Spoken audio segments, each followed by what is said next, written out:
ମୟୂରଭଞ୍ଜ ଜିଲ୍ଲା ବାମନଘାଟି ଉପଖଣ୍ଡ ରାଇରଙ୍ଗପୁର ସହରସ୍ଥ ସ୍ଥାନୀୟ ପିଏମ୍ଶ୍ରୀ ସରକାରୀ ବାଳିକା ଉଚ୍ଚ ବିଦ୍ୟାଳୟରେ ବାର୍ଷିକ ଉତ୍ସବ ସମ୍ଭାର 2025-26 ସଭାପତି ପ୍ରଧାନ ଶିକ୍ଷୟତ୍ରୀ ଋଷିପ୍ରଭା ମହାନ୍ତଙ୍କ ସଭାପତିତ୍ୱରେ ଅନୁଷ୍ଠିତ ହୋଇଯାଇଛି।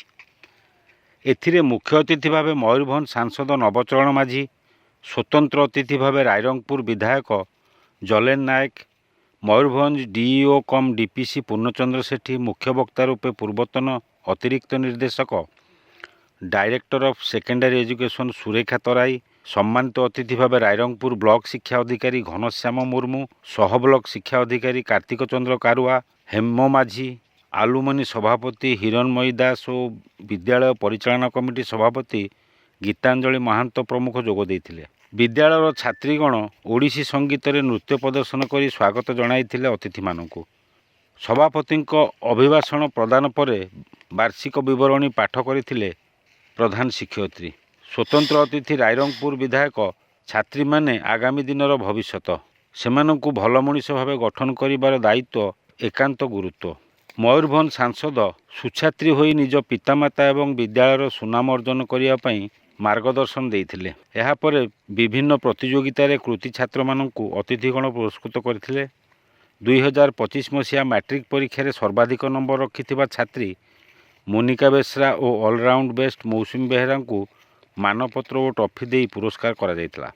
ଉକ୍ତ କାର୍ଯ୍ୟକ୍ରମରେ ଶିକ୍ଷୟତ୍ରୀ ବିଜୟଲକ୍ଷ୍ମୀ ଗିରି, ମମତା ପାତ୍ର, କମଳିନୀ ସେଠୀ, ଇନ୍ଦିରା ସାହୁ ଓ ଅନ୍ୟମାନେ ସହଯୋଗ କରିଥିଲେ। ଜିଲ୍ଲା ଶିକ୍ଷା ଅଧିକାରୀ ମୟୂରଭଞ୍ଜ ଆଜି ଗାର୍ଲସ ହାଇସ୍କୁଲ ରାଇରଙ୍ଗପୁର ତାଙ୍କର ବାର୍ଷିକ ଉତ୍ସବରେ ଯୋଗଦାନ ଦେଇଥିଲି ଏବଂ ଏଥିରେ ଆମର ମାନ୍ୟବର ସାଂସଦ ଜଏନ୍ କରିଥିଲେ, ମାନ୍ୟବର ବିଧାୟକ ଜଏନ୍ କରିଥିଲେ ଏବଂ ଆମ ଏଡ଼ିସନାଲ ସେକ୍ରେଟାରୀ ପ୍ରଧାନ ଶିକ୍ଷୟତ୍ରୀ ସୁରେଖା ତରାଇ ମ୍ୟାମ୍ ମଧ୍ୟ ଜଏନ୍ କରିଥିଲେ ଏବଂ ବିଏ ସମସ୍ତେ ଜଏନ୍ କରିଥିଲେ। ଏବଂ ବହୁତ ଖୁସି ଲାଗିଲା ଯେ ପିଲାମାନେ ବହୁତ ଶୃଙ୍ଖଳିତ ଏଠାରେ ଦେଖିବାକୁ ପାଇଲି ଏବଂ ମାନେ ଲଗାତାର ପ୍ରୋଗ୍ରାମ ଚାଲି ରହିଛି, କୌଣସି ପିଲାର କୌଣସି କିଛି ଡିଷ୍ଟର୍ବାନ୍ସ ଦେଖିବାକୁ ପାଇଲିନି। ତେଣୁ ମୁଁ ଧନ୍ୟବାଦ ଦେବି ପ୍ରଧାନ ଶିକ୍ଷୟତ୍ରୀ ଏବଂ ତାଙ୍କର ସମସ୍ତ ଶିକ୍ଷକ ଶିକ୍ଷୟିତ୍ରୀମାନଙ୍କୁ।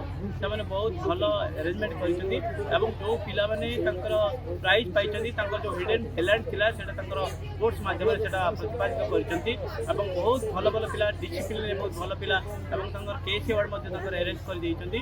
ତେଣୁ ପିଲାମାନେ ଆଜି ଗୋଟେ ଦିନ ପୁରା ଖୁସିରେ ଅଛନ୍ତି, କାହିଁକି ନା ବର୍ଷ ଯାକ ପାଠ ପଢ଼ି ପଢ଼ି ଆଜି ସେମାନେ ତାଙ୍କର ଯେଉଁ ପ୍ରାଇଜ୍ ପାଉଛନ୍ତି ସେଗୁଡ଼ା ନେଉଛନ୍ତି ଏବଂ ଖୁସିରେ ସେମାନେ ରହିଛନ୍ତି। ତେଣୁ ନିଶ୍ଚିତ ଭାବରେ ମୁଁ ପ୍ରଧାନ ଶିକ୍ଷୟତ୍ରୀ ଏବଂ ସମସ୍ତ ଶିକ୍ଷୟିତ୍ରୀଙ୍କୁ କହିବି ଯେ ଆମ ପିଲାମାନଙ୍କର ଭବିଷ୍ୟତକୁ ସାକାର କରିବା ପାଇଁ ଯତ୍ପରୋତି ଚେଷ୍ଟା କରନ୍ତୁ ଏବଂ ତାଙ୍କର ପିଲାମାନେ ଯେତେବେଳେ ଖୁସିରେ ରହିବେ, ଭଲ ପାଠ ପଢ଼ିବେ, ବିଦ୍ୟାଳୟର ନାଁ କରିବେ, ବାପା ମାଆଙ୍କ ନାଁ କରିବେ, ସେତିକି ହେଲେ ଆମକୁ ଖୁସି ଲାଗିବ। କାରଣ ଆମ ପିଲାମାନେ ଆମର ସମ୍ପଦ। ନିଶ୍ଚିତ ଭାବରେ ସେମାନେ ବହୁତ ଭଲ କାର୍ଯ୍ୟକ୍ରମ କରୁଛନ୍ତି, ସେଥିରେ ମୁଁ ଆଜି ଖୁସି। ରାଇରଙ୍ଗପୁରରୁ ଉତ୍ତମ ରାମଙ୍କ ରିପୋର୍ଟ, ଖୋଲା ଖବର ଟିଭି।